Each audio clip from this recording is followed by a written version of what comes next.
उपचुनाव से पहले शिवराज सरकार ने किसानों पर बड़ा दांव खेला है। मुख्यमंत्री शिवराज सिंह चौहान ने आज किसानों को लेकर आयोजित मिंटो हॉल में एक कार्यक्रम के दौरान बड़ा ऐलान किया। मुख्यमंत्री शिवराज सिंह चौहान ने कहा कि किसान कल्याण योजना के तहत पीएम निधि से अब सीएम निधि भी जुड़ेगी। इसके तहत किसानों को अब साल में 6,000 के बजाय 10,000 रुपये मिलेंगे।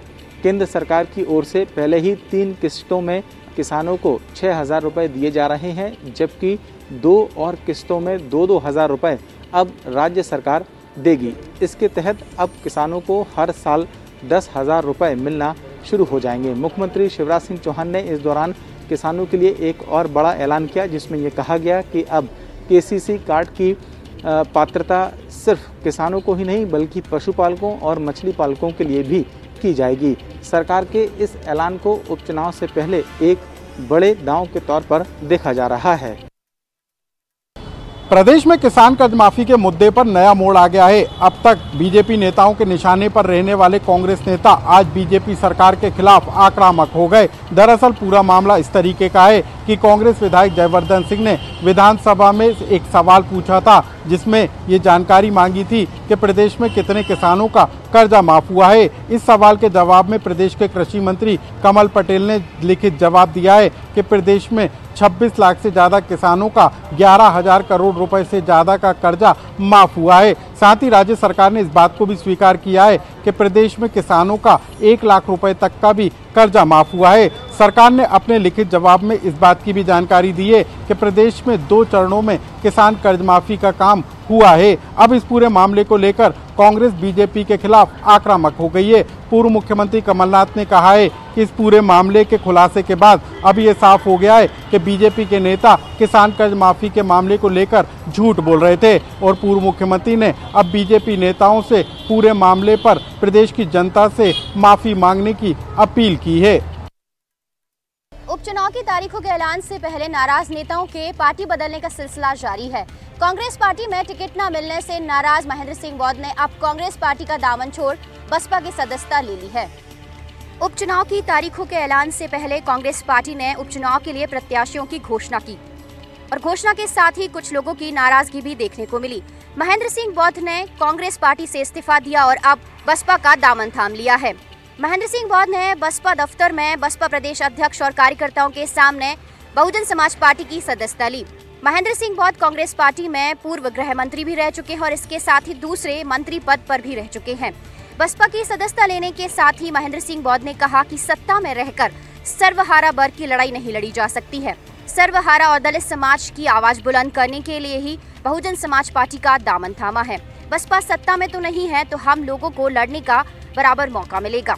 जहां तक टिकट ना मिलने की बात है तो टिकट ना मिलने से किसी भी तरह की कोई नाराजगी नहीं है। अगर नाराजगी जैसी बात होती तो बहुत पहले इस्तीफा दे दिया होता। इससे पहले भी कई बार मेरे टिकट कट चुके हैं। करीब 6 बार मेरा टिकट काटा जा चुका है। टिकट कटने से ना तो पार्टी छोड़ी जाती है और ना ही पार्टी पकड़ी जाती है।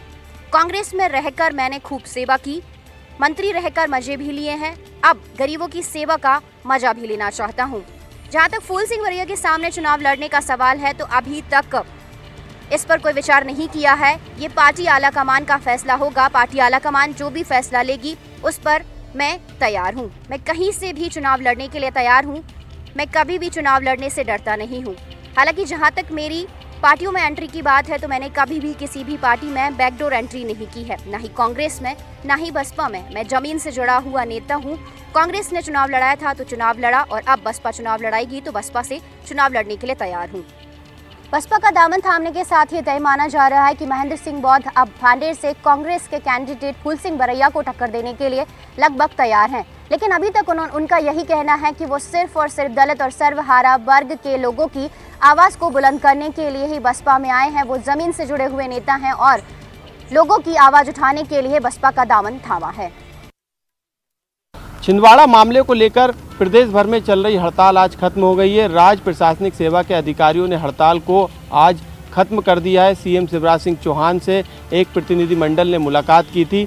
तमाम मांगों को लेकर आज सीएम शिवराज सिंह चौहान से राज्य प्रशासनिक सेवा संघ के अधिकारियों ने मुलाकात की। इस मुलाकात के बाद कई मांगों को लेकर सीएम शिवराज सिंह चौहान से चर्चा हुई। इस पूरे मामले में जिस अधिकारी के साथ ये घटना की गई थी उसको आर्थिक सहायता के साथ दूसरी सुविधा देने की बात की। इसके अलावा सुरक्षा के मद्देनज़र तमाम अधिकारियों को सशस्त्र गार्ड और दूसरे अधिकारियों को गार्ड मुहैया कराने की मांग भी रखी गई। इसके अलावा जो बत्ती दूसरे अधिकारियों की सुरक्षा के लिहाज से दी जाती है उस तरीके की बत्ती भी इनको दी जाने की मांग को लेकर वहां पर चर्चा हुई। साथ में दूसरी जो ज्ञापन देने की परंपरा मध्य प्रदेश में प्रशासनिक अधिकारियों के साथ चल रही है उस प्रोटोकॉल में भी परिवर्तन करने की मांग को लेकर भी चर्चा हुई। तमाम मांगों पर चर्चा हुई। साथ में जो आरोपी गिरफ्तार किए गए हैं, जो आरोपी फरार हैं, उनकी गिरफ्तारी करने की मांग भी यहां पर की गई। साथ में चार्जशीट जल्द से जल्द पेश कर आरोपियों को सज़ा दिलाने की मांग भी की गई है। इसके अलावा भी राज्य प्रशासनिक सेवा के अधिकारियों ने सीएम शिवराज सिंह चौहान को इस बात को लेकर भी मांग उठाई है कि जो मांगे प्रशासनिक सेवा के अधिकारियों की सालों से लंबित है उन मांगों को भी पूरा किया जाए। इस बात को लेकर प्रशासनिक अधिकारियों को सीएम शिवराज सिंह चौहान ने आश्वासन दिया है कि इसको लेकर एक कमेटी गठित की जाएगी और बाकी मांगों पर सहमति फिलहाल बन गई है। यही कारण है कि इस हड़ताल को आज खत्म कर दिया गया है। स्कूल शिक्षा विभाग ऐसा है जहां पर शिक्षक अपनी मनचाही पोस्टिंग के लिए मंत्रियों के बंगले के चक्कर लगाते रहते हैं और अब स्कूल शिक्षा मंत्री इंदर सिंह परमार के बंगले के बाहर भी और बंगले के अंदर भी इस तरह के जगह जगह पर जो पोस्टर हैं वो चस्पा किए गए हैं कि स्थानांतरण के संबंध में कृपया करके संपर्क ना किया जाए।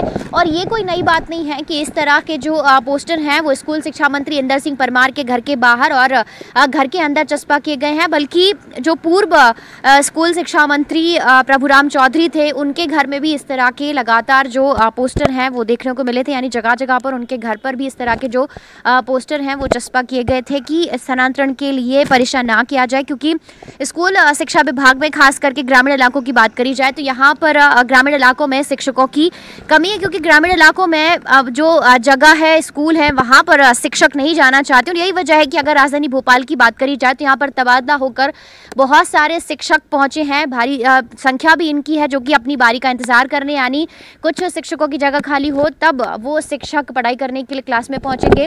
तो यही वजह है कि अब जिस तरह से स्कूल शिक्षा विभाग की कमान स्कूल शिक्षा मंत्री को मिली है उसके बाद से लगातार यहाँ पर भी शिक्षकों का आना जाना लगा हुआ है। यानी लगातार स्कूल शिक्षा विभाग के चाहे कर्मचारियों की बात करी जाए चाहे शिक्षकों की बात करी जाए, स्थानांतरण और मनचाही जगह पर पोस्टिंग को लेकर लगातार यहाँ पर जो लोगों की भीड़ है वो लगातार देखने को मिलती है। और यही वजह है कि इस तरह के जो पोस्टर हैं वो यहाँ पर लगाए गए हैं और इससे साफ इस पोस्टर्स के ज़रिए यहाँ पर ये बताने की कोशिश की गई है कि फ़िलहाल जो स्थानांतरण है वो नहीं किया जाएगा, यानी स्थानांतरण के लिए किसी भी तरह से कोई भी परेशान ना करे। और इस तरह के पोस्टर से ही पहले ही जो सिफारिशी लेकर मंत्री के बंगले पर पहुँचे उन सिफारिशों पर लगाम लगाने की एक तरह से कोशिश की गई है। पूर्व जनसंपर्क और विधि मंत्री पीसी शर्मा को हाईकोर्ट से एक बार फिर राहत मिल गई है।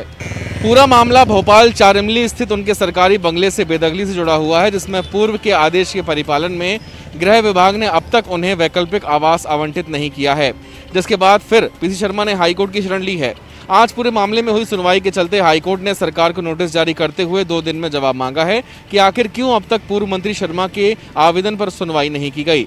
गौरतलब है कि सुनवाई के दौरान पीसी शर्मा की ओर से दलील दी गई कि हाईकोर्ट ने उनकी पिछली याचिका का निराकरण करते हुए गृह विभाग को निर्देश दिए थे कि वह अन्य आवास आवंटन के लिए उनके आवेदन पर विचार करेंगे और तब तक 4 इमली स्थित उनके बंगले से बेदखली नहीं की जाएगी। बावजूद इसके गृह विभाग ने आवास आवंटन के लिए आवेदन देने पर भी इसे स्वीकार नहीं किया और विधानसभा सचिवालय में आवेदन करने की बात कही। वहीं दूसरी ओर बंगला खाली करने की मियाद भी खत्म हो रही है। ऐसे में विभाग के अन्य अधिकारी और कर्मचारी बंगला खाली कराने खड़े हैं। हाईकोर्ट ने शर्मा की नई याचिका पर सुनवाई करते हुए एक बार फिर 4 इमली से बेदखली पर रोक लगा दी है।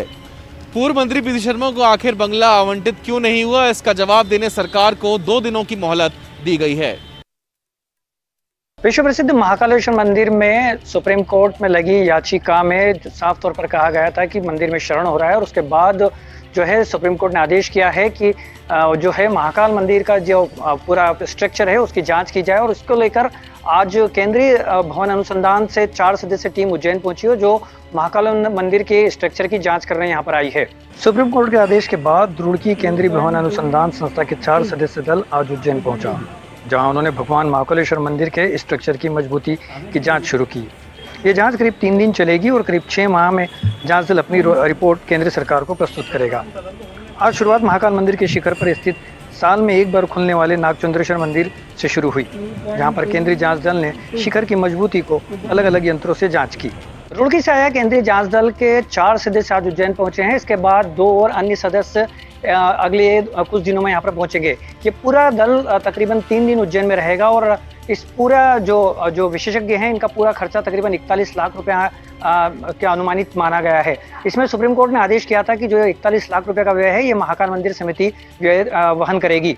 तो कुल मिलाकर यही कि ये 3 दिन में जो है जांच दल अपनी रिपोर्ट लेगा और अगले 6 माह में यह जो रिपोर्ट है केंद्र सरकार को प्रस्तुत की जाएगी। इंदौर में कोरोना संक्रमण बेकाबू होता जा रहा है। सोमवार रात पूरे कोरोना काल में एक दिन का सबसे बड़ा आंकड़ा सामने आया। पहली बार 446 कोरोना संक्रमित मरीज मिले, वहीं 4 लोगों की जान भी चली गई। लगातार बढ़ रहे कोरोना संक्रमण को थामने के लिए अब व्यापारी खुद अपनी नई रणनीति बना रहे हैं। दरअसल सोमवार रात 3642 टेस्ट की रिपोर्ट आई, जिसमें 3187 नेगेटिव मरीज मिले। सबसे ज्यादा परेशान करने वाला आंकड़ा लगातार बढ़ रहे पॉजिटिव मरीजों का है। जिले में अभी तक 3874 एक्टिव मरीज हैं, जिनका शहर के विभिन्न अस्पतालों में इलाज चल रहा है। सोमवार को 246 क्षेत्रों में से 446 संक्रमित मरीज मिले। इनमें से 8 वो क्षेत्र हैं जहां पहली बार कोरोना संक्रमण ने अपनी दस्तक दी है। सबसे ज्यादा संक्रमित क्षेत्रों की सूची में सबसे पहला नाम सुखलिया का है। वहीं पौष इलाकों में से विजयनगर भी संक्रमण की जद में जकड़ा हुआ है। बहरहाल लगातार बढ़ रहे संक्रमण की वजह से शहर की 20 व्यापारिक एसोसिएशन ने अब स्वेच्छा सप्ताह के अंत में 2 दिन बाजार बंद करने का फैसला किया है। वहीं कामकाजी दिनों में बाजार शाम 6 बजे तक बंद कर दिया जाएगा। अब व्यापारी खुद व्यापार संचालन के साथ साथ संक्रमण पर लगाम लगा रहे हैं। अब आवश्यक है कि आम जनता भी बेहद आवश्यक होने पर ही सड़कों पर निकले, अन्यथा घरों में ही सुरक्षित रहे। प्रदेश में कोरोना संक्रमित मरीजों की संख्या तेजी से बढ़ती जा रही है और यही वजह है कि ग्राफ हाई स्पीड से दिनों दिन बढ़ रहा है। इस ग्राफ में मौत के आंकड़े भी बढ़ रहे हैं। जब स्वास्थ्य विभाग ने पड़ताल की कि किस वजह से लोगों की मौत हो रही है, तो कोविड के साथ साथ जो सबसे बड़ा कारण सामने आया वो ये कि मृतकों में अन्य बीमारी ज्यादा थी। कोरोना के संक्रमण की रफ्तार दिनों दिन तेज हो रही है। प्रदेश में संक्रमित मरीजों की संख्या 1 लाख के पार पहुंच चुकी है। वहीं मौत के मामले भी लगातार बढ़ते जा रहे हैं। स्वास्थ्य विभाग प्रदेश भर में उपचार की व्यवस्थाएं बढ़ाने में जुटा हुआ है। इसके साथ ही संक्रमण और मौतों की पड़ताल भी की जा रही है। विभागीय अधिकारियों की माने तो सबसे ज्यादा खतरा high blood pressure, sugar, kidney, heart की पुरानी बीमारियों से जूझ रहे मरीजों और बुजुर्गों को रहता है। 3 दिन पहले तक आकलन के अनुसार कोरोना से जिनकी मौत हुई उसमें 63% दूसरी बीमारी से ग्रसित मरीज थे, जबकि 37% लोगों को कोरोना के संक्रमण की वजह से मौत के मुंह में उतरना पड़ा। स्वास्थ्य विभाग के अधिकारियों ने कोरोना संक्रमण से हुई इस मौत के आंकड़ों को पूरे प्रदेश भर का बताया है। जबकि बात सिर्फ राजधानी भोपाल की करते हैं तो हमीदिया अस्पताल में ऑडिट में ही ये खुलासा पहले हो चुका है कि जो भी कोरोना संक्रमित मरीज अभी मौत के मुंह में उतर रहे हैं, या तो उनमें कम इम्यूनिटी है या फिर अन्य बीमारियों से ग्रसित हैं। सबसे बड़ा कारण जो मौत की ओर मरीजों को ले जा रहा है वो ये कि उनमें पहले से ही कई सारी बीमारियां हैं और इसके साथ ही उनकी इम्यूनिटी पावर भी कम हो रही है। टोटल लॉकडाउन के दौरान राजधानी की सीमाओं के साथ ही शहरों में भी पुलिस की सख्ती देखी गई। लोगों के बाहर निकलने पर टोटल लॉकडाउन के दौरान पाबंदी लगा दी गई थी। जो इमरजेंसी सर्विस है, आपातकालीन सेवाओं से जुड़े लोग थे, केवल उन्हें ही अनुमति दी गई। इसके अलावा परीक्षा में जो छात्र जा रहे थे उन्हें अनुमति दी गई। इसी तरह से लॉकडाउन 28 तारीख तक चलता रहेगा, जब तक पुलिस की सख्ती देखी जाएगी। कोरोना का चैन तोड़ने के लिए राजधानी रायपुर समेत अलग अलग शहरों में लॉकडाउन लगाया गया है, और वो इसलिए क्योंकि सरकार ने अभी इसे जरूरी समझा है। हालांकि इस लॉकडाउन के दौरान पेट्रोल और सब्जियां भी लोगों को नहीं मिल रही हैं। आम जनता के लिए ये सारी चीजें फिलहाल मुहैया नहीं कराई गई हैं। हालांकि जो आपातकालीन सेवाओं से जुड़े लोग हैं उन्हें सारी सामग्रियां दी जा रही हैं, पेट्रोल उन्हें मुहैया कराया जा रहा है। लेकिन जिस तरह से लॉकडाउन की स्थिति के दौरान ये भी देखा गया कि पहली बार पुलिस की ज्यादा सख्ती इस बार देखने को मिली। इसके अलावा बैंक भी आज पूरे दिन भर बंद रहे। इस दौरान पूरे 7 दिन राजधानी रायपुर के सभी बैंक में कामकाज इसी तरह से बंद रहेगा। केवल एटीएम के भरोसे ही लोग यहां पर नजर आएंगे। जोगी कांग्रेस के प्रदेश अध्यक्ष अमित जोगी ने कांग्रेस की राष्ट्रीय महासचिव प्रियंका गांधी को पत्र लिखा है। पत्र के जरिए उन्होंने ये लिखा है कि जिस तरह से संविदा कर्मियों को लेकर उत्तर प्रदेश में प्रियंका गांधी ने अपना मोर्चा खोल के रखा है, लेकिन छत्तीसगढ़ की सरकार ने जिस तरह से स्वास्थ्य कर्मी यहाँ पर जो संविदा कर्मी है उनको हटाने के लिए और एफआईआर दर्ज करने के निर्देश जारी किए हैं, उसको वापस लिया जाए और जो संविदा कर्मियों को उनको बहाल किया जाए।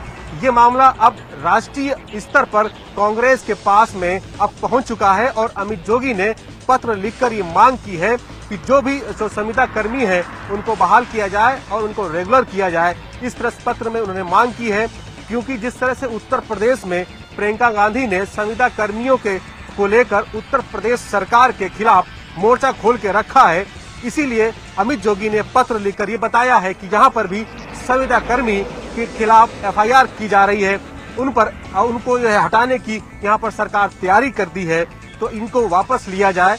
और जिस तरह से वहाँ पर उत्तर प्रदेश में मोर्चा खोला है, यहाँ की सरकार को वो निर्देश जारी करें कि ये इस तरह की जो कार्रवाइयाँ को बंद किया जाए। जिले के नगरीय निकाय क्षेत्रों में 22 से 28 सितंबर तक एक सप्ताह का लॉकडाउन लगाया गया है। जिला प्रशासन ने लॉकडाउन को सफल बनाने के लिए पूरी तैयारियां लगभग की हैं।